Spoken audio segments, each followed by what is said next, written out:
The kingdom of Mahoba thrived under the protection of the Bonafar clan, a lineage of warriors who had served the throne for generations. Within these walls lived Udal, a 12-year-old prince whose life was defined by the security and status of his family name. His daily routine was a series of hunts and drills, spent chasing deer through the forests and riding the finest horses in the stables. But Udal's upbringing was sheltered by a deliberate silence. No one in the palace had ever told him the details of how his father's life actually ended. During a hunt, Udal stops at a well to demand water for himself and his horses. This confrontation brings him face to face with a rival named Mama Mahil. Mahil realizes that the boy has no idea who he is. Instead of a physical fight, he chooses to use the truth as a weapon.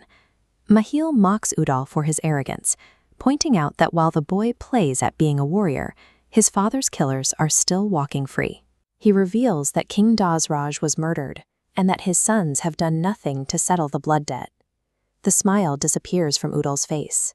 He climbs down from his horse and demands the full story, realizing for the first time that his entire childhood was built on a lie.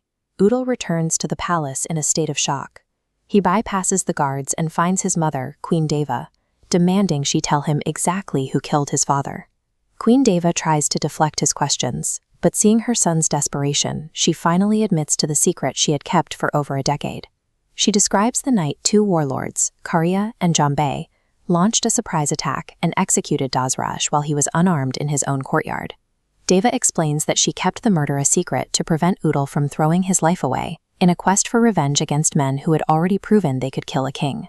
Her silence was intended to protect her son, but it only delayed the inevitable. Now that the truth is out, the very war she feared is the only thing Udal is interested in. Deva's attempts to calm him only make him more resolute. He sees his father's unavenged death not as a tragedy to be mourned, but as a stain on his own honor. Right there in the palace, Udal swears off the comforts of his station. He declares he will not eat or drink until he has faced his father's killers on the battlefield. He gives himself a deadline, 1 month to march on Madhogarh and bring back his father's honor, or never return to Mahoba at all. He immediately orders his horse, Papaya, to be readied. He stops acting like a prince under his mother's care and begins acting like the commander of an army. Udal's plan faces immediate pushback from the king and his advisors, who believe a 12-year-old leading a march on Madhogarh is sheer madness. This map shows the scale of the task. Madhogarh is protected by heavy fortifications and a superior number of troops, making it a death trap for any direct assault. Udal counters their warnings with a simple ultimatum.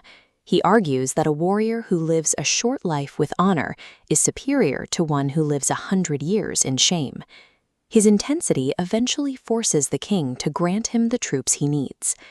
By trying to keep Udal away from the sword for so long, the elders inadvertently ensured that when he finally picked it up, he would do so with a desperation they could no longer control. Udal leads a force of over 100,000 soldiers out of Mahoba, marking the end of the peace his mother had tried so hard to maintain. Their progress is halted here, at the Narmada River. As the image shows, the water is fast and the canyon walls are too steep for an army to cross without being picked off by scouts from Madhogarh.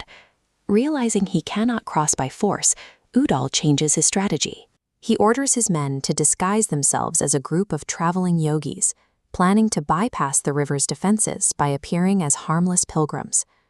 By utilizing deception where force failed, Udal secures a way across the Narmada. He is no longer just looking for answers. He is actively dismantling the barriers that stand between him and his father's killers.